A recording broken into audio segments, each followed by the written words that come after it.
Welcome back to the Dynasty Nerds YouTube page. We've got an awesome show planned for today. Of course, I've got my co-host over here, Jared Wackerly. Jared, how's it going, buddy? Pretty good, man. How are you? Doing good, but we've got an extra special guest. We've got a former Division I quarterback. We've got a former NFL quarterback. Same guy, it's not two separate quarterbacks. Former NFL quarterback. And current podcast host, which I'm excited to hear about, Benkert. Kurt, how you doing, man? I'm good, man. Thanks for having me. Excited to be on the show, guys. Absolutely. Well, Kurt, if the folks aren't familiar with you, which they should be, but if they're not, give them a quick little rundown, who you are, and why we're so excited to talk to you about quarterbacks. Yeah, so my name is Kurt, clearly. I've played in the NFL for 5 years with the Falcons, Packers, and 49ers. Throughout that time, I've had some swings and turns in my career and did a lot in social media and gaming. By year 2, I had a really big injury, and I started diving into that world, a world that I explored a lot when I was a kid, and kind of just pivoted away from football, and now I'm doing media and gaming full-time after playing. So it's been a wild run to where it is now, but might have seen me memeing around on Twitter, or you've seen some of the breakdowns I do on YouTube or Madden games as well. So I do a lot all over the place. Awesome. And you have a podcast on the Sleeper platform that you do as well, right? Yes. So I run Pocket Presence powered by Sleeper, where basically we bring in just different insight into what's going on in today's NFL, try to bring my experiences, my analysis and everything, and just display it in whatever media form makes sense for that week. Right now, we're doing a lot of breakdowns for the college quarterbacks, so those are more film breakdowns than podcasts, but we do have podcast episodes where we bring in guests, do analysis, kind of case studies. We did one recently on the Atlanta Falcons and just kind of their whole situation. So every episode's a little bit different, but we try to just kind of push media forward and bring insight. That's awesome. Well, I don't know if you know this, but we have a former Division I quarterback with us as well. Jared Wackerly. Let's go.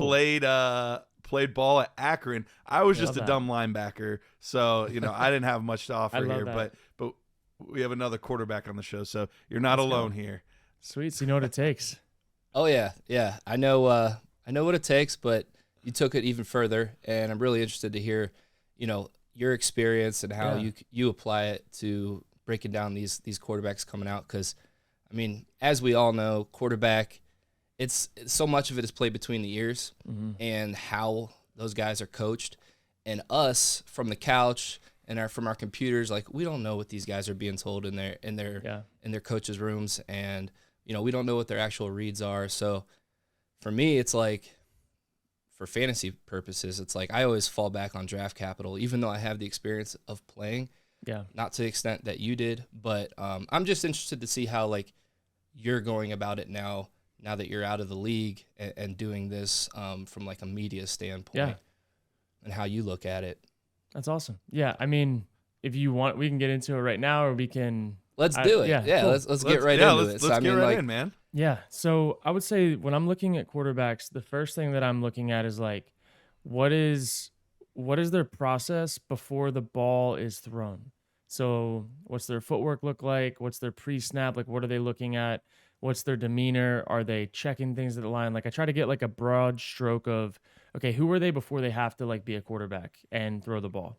And so I'm looking at footwork. I'm looking at, like, the route concepts that they're being asked to read out. Because a lot of times it's like you have a guy that on paper in a West Coast system, and that's a disclaimer. Everything that I am saying is from my experience in a West Coast system in the NFL. I played every year in a West Coast. And then in college, I played in air raid. So I know the two extremes of it and how vastly different the quarterback operation is and what they ask you to do in the NFL and what was never even spoken about in college. Like, decision-making, but like timing was not really a big thing. Like, anticipation wasn't a big thing in college, where in the NFL, like, I know you're going to be asked to do those things. And I think that's where the biggest, I think that's the hardest thing to grade about quarterbacks right now. It's, you don't really know what they're being asked to do. You can kind of get an idea based on what tree of coaching they're in college, but when they get to the NFL, it all depends on where are they going, what's the situation, what's the quarterback in front of them going to look like? Is he an older guy that's going to be teaching them? Is he a young guy that doesn't know all of the nuances that take years and years to learn. And so I look at all these different things when I put on a piece of film, and that's where I've gotten to some of the conclusions that I have with guys like Drake May, where I think he could benefit from a Patrick Mahomes rookie year where he sits behind somebody. And then a guy like Jaden Daniels, where I'm like, his feet are really good. He can throw from a tight and narrow base. He doesn't need to overstride. So that tells me he can throw with a tight pocket. And there's just, I don't know, there's little nuances and things that I've accumulated from being around Hall of Fame quarterbacks and being around really, really good coaches that'll probably be Hall of Fame coaches. And I just know what they expect and what they ask of you in like a vacuum. And then everything you can do outside of that vacuum, that's a plus. But I don't think you can play sustained quarterback play in the NFL without playing in the vacuum first. I think that stuff's hard to do. So, no, that makes absolute perfect sense. And if you were to say, okay, you're fantasy football guys, obviously we are looking at it through a slightly different lens than maybe other people, but we still want to be able to have some good concepts and good understandings of what these quarterbacks are doing, what they're being asked to do. So for the casual fan that's sitting down and they're watching Caleb Williams tape today, and they're like, what the heck should I be looking for to even have a chance to understand whether or not I should draft this guy or not? Yeah, so I would look at his feet first and foremost. I think like every good quarterback, it starts with your feet. And I don't care who you are. Even though there's a bunch of different types of footworks to use, as long as your footwork is matching up with your route concept, I think that is a big indicator, and that leads to anticipation. Because if you don't have anticipation and you're waiting for guys to get open, that's a hard thing to figure out in year one of the NFL. Well, there's all these other moving pieces that you have to process. I think you revert back to what you're used to doing if you don't throw with anticipation. So when I'm watching guys, and when you guys are watching guys, like what route is called and what does his footwork look like to match up with the timing of that route? So is it a stick route? It's a left-right plant through the ball. Or some guys, it's a step slide. But the ball should be coming out as the guys are turning or as they're about to flash their hands. And I think over the course of time, how many times is that quarterback that you're watching throwing with anticipation before the guy's open or as he's coming open instead of seeing him? Because I think if you have a guy that's just watching guys waiting for them to come open and trying to just rip it in there with a strong arm, when he has to worry about a formation, a shift, a motion, pre-snap, post-snap reads, audibling protection, like all that stuff, he's not going to be also anticipating throws in year one, in my opinion. Most guys would not be doing that. And that's why I was so high on CJ Stroud last year. The way that he played in college, he was not like the best college football player, but he played in a way that would translate to the NFL really well. And he got lucky, let's be honest, to be with a system like Bobby Slowick coming from San Francisco. He had some dog receivers, both in college and in the NFL. Those guys, nobody was talking about Nico Collins and Tank Dell as much as they were, but they're really good receivers. They played so well last year. And CJ Stroud played lights out too. And so I saw parts of his game in college and I'm like, okay, I don't really care about the wow plays, breaking tackles, scrambling, ripping touchdowns. Like, how well can he play consistently within the framework of the game that can translate to the NFL? And that's how he played 90% of his college football. And I'm looking at guys like Michael Penix too. Michael Penix just ran a 4.4, but like he only had 2 yards average rush like carries. Like he didn't really run the ball a whole lot in college. He can translate really well early into the NFL because of what he was asked to do. He made more NFL type throws than anybody in college football this year, in my opinion. And he didn't need it or rely on it that he was a better athlete. He did it from the pocket. And that translates. Because these DNs are freaks, dude. Like, you have some of these guys in the league, you're not going to make them miss and make them look silly like you did in college. Jaden Daniels is the only guy that I think is going to do that somewhat consistently. Like, maybe. Yeah, and if your first like out versus pressure is to use your feet, like a Caleb Williams or Drake May, not saying they do that every time. Like, they're going to get in trouble at the next level. I mean, you talked about footwork a lot, and that's like one of the things you really key in on, and it's something that you can look at just in a vacuum without having to know like the system and things like that and evaluate it. Is there anyone from this class that gave you some pause when it comes to their footwork and the way that they were navigating the pocket? Yeah, so I'll play both sides of that. I looked at Caleb Williams and Drake May, and I thought that their footwork was like subpar. And Caleb Williams played under Lincoln Riley in a Texas Tech air raid type of system. And Lincoln Riley recruited me out of high school to go to college. I went to East Carolina for my first 2 years and learned under Lincoln Riley. He was my offensive coordinator. That's awesome. And I know how it was coached. And Yeah. I'd imagine it's changed over time. It's been like 10 years. But I do know that the way that the Texas Tech / air raid system is ran is it's very spatially aware. You're playing a game of triangles and geometry with football. It's get guys in open space, read the key defender, rip it off of leverage. And that's how the game is taught, where in the NFL side, it's nickel defender, safeties rotation, blitzing, slide coverage, get your back out. Like the game is played differently. It really feels like you're playing like a chess and checkers difference of a game. And so I watch his footwork and I don't like want to judge Caleb too harshly on it, because I know that he will be coached to do it differently in the NFL. That's what they had to do to be successful in college. So footwork is a thing that you can learn, but I do think it slows down that year one acclimation, where you have a guy like CJ Stroud last year, his footwork was so good. And on tape, it was good. That's something that translates really well. And then I look at other guys, like a guy like Spencer Rattler has actually really good footwork right now. I've watched him watch his tape, and I'm like, wow, it looks like he is going to be doing the things and has been doing the things that he's going to be asked to do in rookie minicamp and training camp and all that stuff. And so Drake May is even further on the other side of the spectrum of like, I think his footwork's so sloppy, but he makes these wow plays and kind of has that Josh Allen, like gunslinger, whatever, coming out of college. But Drake May doesn't have that physical freak, like outrun everybody, stiff arm everybody. He doesn't play like that, even though he's a big guy.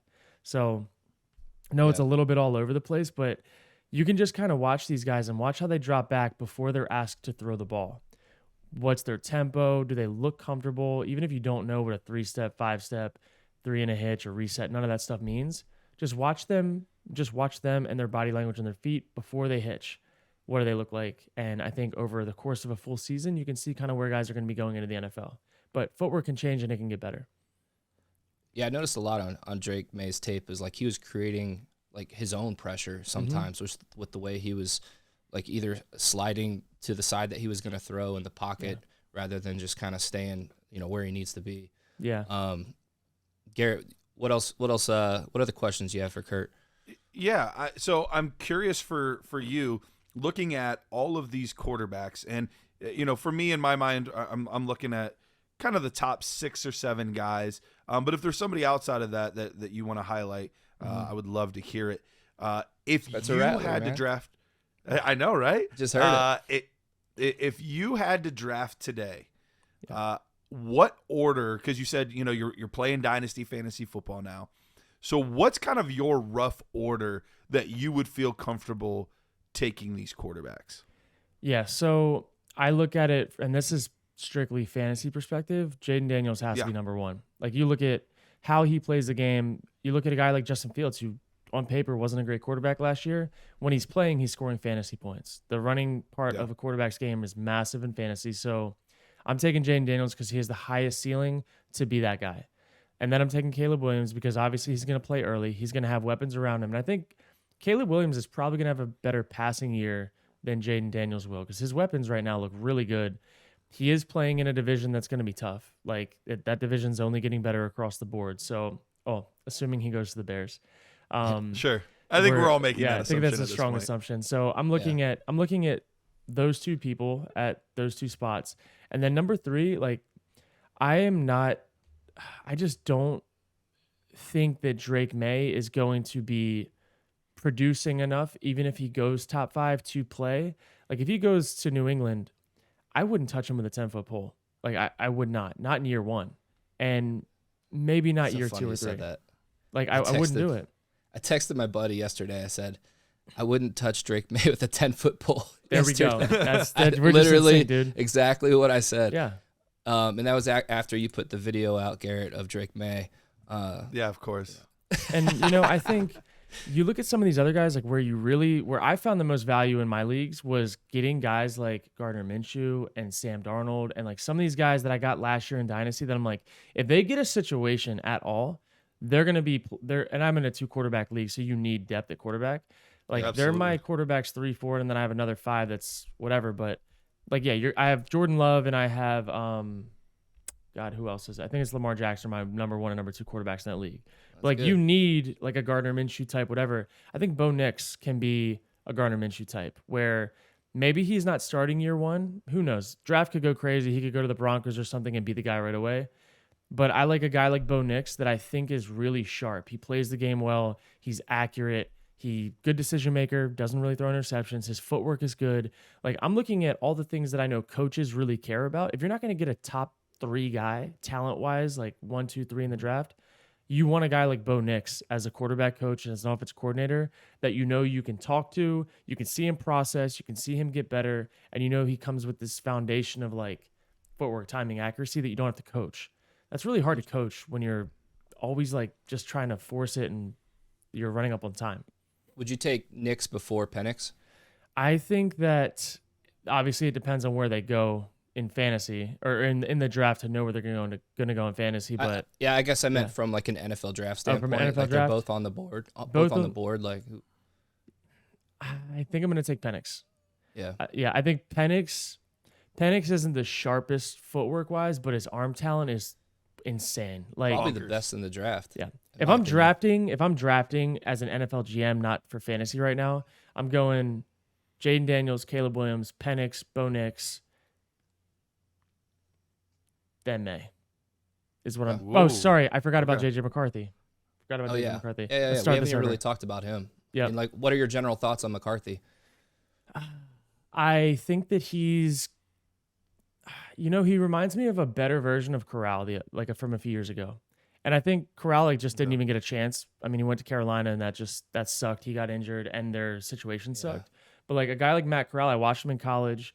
I watched kind of like Jared Stidham, like that kind of crop of guy. I see McCarthy as that crop of guy with more upside. He's a winner. He's really good on third downs. He's really good in the red zone. Like, he doesn't have the most volume, which people try to give him like whatever for. But in the critical situations and the most high pressure situations, he's the best quarterback in the draft. So no doubt. How do you weigh that stuff? It's like a weighted average, in my opinion. So I'll start that one all over again, though. If I'm drafting, I'm going Jaden Daniels, Caleb Williams, and then it is a toss-up between McCarthy and Penix for me, but I think that I'm going to go Penix because there are throws that he makes that I just don't think many guys in this draft can make. And the biggest thing that he does well is he pushes the vertical ball downfield with extreme accuracy. He's not just throwing it to a spot and hoping that guys are going to get there. He's like precision, putting back shoulders, putting up and aways, putting like inside seams where it's wrapping around defenders. Like, he can manipulate the football to the last second with how he throws. I mean, it's special. So I'm going to go with him that. 3. With that, I noticed that, especially outside the numbers, that was where he really seemed to thrive. Like, he obviously, most quarterbacks can do things over the middle, but the throws that he was able to make to the sidelines and outside the numbers those are the hard was just throws. really, really impressive. Yeah, like those are the hard ones. And I think another thing that fans and I guess people in general don't really think about is the hashes in college are so much wider than the hashes in the NFL. So a wide hash throw in college, like throwing an out route to the field in college, like not many coaches ask their guys to do that. He was able to do that consistently with extreme accuracy, and that was an asset for their team. That throw in the NFL that he might be asked to make is going to be yards shorter. And you give a guy like that even closer space to make those throws. I mean, that's why the NFL is even more of a passing league, because this way that the spacing with the hashes is and the rules. I mean, he could go and just be a gunslinger from the get-go. Yeah. I would love for him to go and sit behind Stafford for a year. Oh, he'd be nasty. In that offense, that'd be great. Yeah. I mean, there's a chance he sticks with his OC and goes to Seattle, and he's in the same system once again. Yeah. I mean, you look at him. Some quarterbacks, you watch them play and you're like, okay, these guys, like, they're good distributors of the ball, but they really do need receivers to catch for them. Everybody needs a receiver. I look at him a little bit differently, like, dang, I really think he can go in and elevate receivers that you might not even hear about as much because of how accurate he is. There's just being able to off-place throws and just set receivers up for success. And he had the perfect matching with Adunze, dude. Like, the way that Adunze mastered late hands, mastered like last-minute reactions to create separation at the right time. And I think that's probably something you'd speak to as a former quarterback. There's nothing worse than a receiver being open too early and like not understanding saving space. And then the throws later, it's missed. Like, you have to be you have to be able to become open at the right time of the routes. And with a go ball, you see so many guys beat guys by like 4 or 5 yards, like right off the line, but then they widen to the sideline and they leave no space for the quarterback. Like that stuff that fans look at, like, oh, the quarterback was late. Like, no, that's not how it's coached. You hold the safety, then you throw the ball. It's 42 to 44 yards on a go ball. Like, you just being open at the right time is something he mastered, and accuracy is something that Penix has mastered. Love it, love it. Well, we've asked a lot of questions, and you've been awesome answering all of them. But one thing that is a little next to fantasy, but maybe not quite fantasy relevant, but I think is really interesting is you got to obviously be in the film room with Aaron Rodgers, one of the greatest quarterbacks that we've ever seen, and Jordan Love, who at the time, you know, we might not have known where he was going to end up in the spectrum of things, this first-round pick, but hasn't really gotten to play. And obviously this past season just had a fantastic season for the Green Bay Packers. So what was it like being in the film room with those guys? What are they like? Give us a little insight that we might not normally get to those players. Yeah, it was definitely my favorite year of football. I only spent 1 year with the Packers, 2 off seasons with them, and without a doubt the most fun I've ever had. And the game was fun again, like being in a room with guys that like you're actually friends with, and just it didn't always feel like work, and like there were work components to it obviously, but it just felt like we were all trying to reach this common goal, support the number one guy in whatever way we could, and just be those guys for him. So the dynamic was really cool because Aaron's the guy. Jordan is obviously there to learn and to take as much as possible. And then there was me, where it's like, I'm not going to get many reps in practice, but when I do, I'm going to go out slinging. And then in the meeting room, my role was really like speak up when there's like things that need to be corrected on the like cut-ups, the drawings, like anything that was wrong. Bring like fun to the room, bring memes, bring like just a lot of camaraderie type stuff. Like that was the role. And so for me, it's like I get to go out to practice. I need to know the game plan. I need to know the defense. I need to make sure like the loose ends are tightened up when we get like the iPad drawings and stuff every day, because that gets from us to then the receivers and the tight ends, it gets dispersed. So if a split's wrong, a route's wrong, a tag is wrong, whatever, like I was very attentive to all of those details. Sometimes it's probably interesting annoying. that like that's the like responsibility that you take on in your role in the quarterback room. I guess I didn't know that like whatever string you were, like that's you're asked to do that, or maybe you weren't even asked to do that. You just kind of took that on, being a good teammate. Yeah, it was definitely like a taken on thing. And I think especially for Aaron, how long he'd been playing, he didn't always feel like speaking up on stuff that was like the mundane whatever. And so I just felt like it became my responsibility of like, look, if a play's drawn wrong, if there's an opinion that I know he has that he doesn't necessarily want to get into on that day, like I felt very comfortable to be like, like, why are we doing it this way? Why do we look at it from this perspective? What about this that this other team's doing this way? So like I was very much doing that. And then for Jordan, his role was, look, soak up as much as you can from a future Hall of Fame quarterback and be ready if he gets hurt and all of that. So it's just cool how the dynamic of 1, 2, and 3 changes depending on, is the oldest guy the top dog? Is the youngest guy the starter and the old guy's the backup? Like every room is different. So that's how that room ended up shaking out. I saw your clips you posted on Twitter, dude. You're slinging it around, man. Appreciate it, dude. Thank you. Yeah, it was fun, man. How's the connected franchise going? Oh, man. How many are you in? I'm in one connected franchise, and I just traded for Aaron Rodgers to get him back with the Packers. Nice. I ended up winning the division year 1, got first rounded in the playoffs, unfortunately, on a pretty skeptical play call, and we're in year 2 now, just getting started. So, dude, I used to be heavy in the Madden connected franchise, like online. Yeah. I don't know, like 5 years ago. It's a blast. Madden Bomber League. Have you ever heard of them? Mm-mm. Okay, No. they did like commentary for the games, like there'd be people like announcing and stuff. And That's amazing. Good times. That's awesome. Well, Jared, any other questions that you want to ask Kurt before we get him out of here? Not really. I mean, we talked about quarterbacks, and obviously we had you on to talk about quarterbacks. Have you gotten into breaking down the receivers at all? Yeah. I actually just pushed out in a Dunze breakdown. It was an all-22 game. Okay. I think it was Texas. I don't know who it was, actually. I think it might have been Texas. Hard to remember. But he had a big game like he normally does. And just trying to break down like what type of plays he was asked to make. How did his 100 or whatever yards on 8 catches and a touchdown actually play out? So broke that one down. And I honestly think between him, Neighbors, and like Marvin Harrison Jr., I think Odunze is the safest, like most, you can move him around all over the field a little more, where I think Marvin Harrison's going to be like a true X, maybe a little bit of a Z. And then I look at Neighbors, like I think Neighbors should be a slot guy that just goes crazy. And so if I'm some of these teams in the draft, where these guys go really matters. Like if Neighbors ends up going to the Giants, I don't love that because then he's asked to be the guy as an X, where I think he should actually go to Chicago and be an F receiver in the slot and complement like a DJ Moore and a Keenan Allen. Like I think his value is even better there. And so I look at some of these guys fit wise and I'm like, same thing with Marvin Harrison. If Marvin Harrison goes to the Cardinals, he is the only guy. So he's going to end up getting doubled a lot. And so I don't know. I think all three of those guys have unique skill sets, but they all play the game so different. And it's hard to like even like rank them in a way because it's like, where do they end up? How are they going to be used? That's what matters more so with the receivers than anything. Interesting. Yeah, that's. I mean, if you had to rank them, what order would you have those top three guys in? I'd probably go Odunze 1 just because his versatility, and then Marvin Harrison 2 because I do think he could be like an AJ Green type of guy, even though AJ Green didn't have a great career. Like when he was balling, he was balling. And then I think Neighbors at 3. Just a little smaller, but like needs a good scheme fit. I don't look at Neighbors in the same light that I do Jamar Chase in a way. I look at him more like an Amon-Ra St. Brown. So if that gives context to how I see them.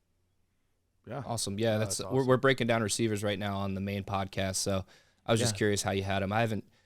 Garrett and I, we do like a film grade every year. Like we break down all 22, put out a grade for them.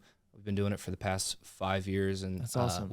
I haven't done a Dunze yet. So I know Garrett's really high on him. So I'm excited to get into his I'm loving everything you're saying here because I do have Marvin Harrison first, then Odunze, and then Neighbors. But, dude, all three of these guys, fantastic receivers. Like, I would put the three of them up against the top 3 receivers from almost any class over the past, like, 20-some years. 100%. Like, it's just a fantastic group. Yeah, this is I mean, dude, if teams like the Giants, the Cardinals that, like, really don't have anybody anymore, grab 2 or 3 receivers this draft and just be happy with it because there's guys that are so deep, 2nd, 3rd, 4th round guys. Like, I mean, there's a lot of studs in this draft. And I mean, just receivers in general in college are getting better over like the general like average of who they are. It's getting better every year. So hopefully those guys can shine this year. Yeah, awesome. For sure. Well, so Kurt, real quick, Gary, I know you're getting ready to, what pick do you have in your Dynasty rookie draft? Do you know? Ooh, I can go look. Let's see. Because you're trying to see who's targeting? If you have the first overall pick, I know you said you would pick Jaden Daniels before Caleb, but just given the consensus where I think probably everyone's going to end up taking, assuming they play in a super flex league, Caleb Williams first overall. I mean, would you say people should trade out of that pick to maybe trade down to get Jaden Daniels instead and pick up like extra draft capital? I would do it during the draft for sure, not prior. You know how like if you get during the draft, people just start salivating and they want to make big moves. I think you can take advantage of a guy that's like, oh, I'm going to get Caleb. He's going to be the guy. I actually traded away my first 2 rounds, so my first pick isn't until round 3. He was all in, baby. 8. Yeah, I went all in this year. My Dynasty team in a 12-man league is stacked right now. All right, let's hear it, man. A little brag session. Let's go hop in the bag real quick. Let's do it. All right.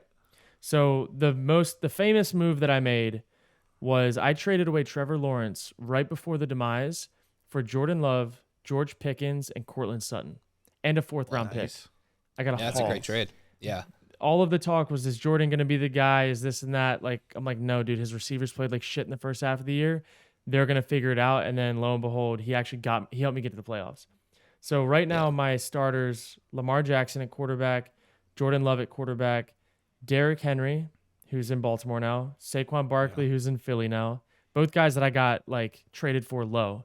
Nice. I have Devonta Smith, who should have a better year. Debo Samuel, who if they get rid of Ayuk, should get some more burn. He'll feast, yeah. I have Pickens, who has at least an upgrade at quarterback, I'd say, this year. I'm lacking in the tight end department. I do have Taysom Hill. Who knows? He could put up 20, could put up 0. I have Pacheco as a flex running back, and I have Calvin Ridley as a flex receiver. And then my bench is Darren Waller, who was my starter, Dontavian Wicks, who was a stud pickup. I have Brandon Powell with Minnesota, who is going to be, I think he's going to have a better year in the flex. Cortland Sutton's on the bench. Jerome Ford is on the bench. And then I have Gardner Minshew and Sam Darnold, who both were off of waivers last year that are now presumably the starters until further notice. So we got some depth. I do want to make some moves to get into the receiver game for sure in this fantasy draft. So I'm going to see what I can do to get up into the second or first round, but I like where we're at right now. That's a solid team. Yeah, you're Thanks, man. definitely competing. Yep. Love it. Love it. We'll have to, we might have to sneak you an invite here or there, see if we can get you in Dynasty League number 2. Hey, now, don't tempt me with a good time. Don't tempt me with a good time. I'm in. Awesome. Love it. Love it. Well, Kurt, seriously, dude, thank you so much for coming on. It was a blast having you on, getting to pick your brain, talk about these players, the film process. You were an awesome guest. Thanks, man. I appreciate it. Hopefully the episode crushes. I'm sure it will. Anything you want to plug before we get you out of here? Oh, man. Definitely want to plug Pocket Presence. We have all of our stuff on YouTube has kind of been where we've pivoted to have everything visual because a lot of what I talk about is visual. So Pocket Presence YouTube, it's been growing. We have all the breakdowns there for all the quarterbacks, top 6, starting to do the receivers. And we have a 3-way receiver, kind of like a reaction to who they are coming up soon next week. But yeah, Pocket Presence on all socials, and we're building it with Sleeper. Awesome, dude. Man. Well, appreciate you coming on, man. Of course. Really, really do. Yep. See you guys next time. All right. We'll see you later.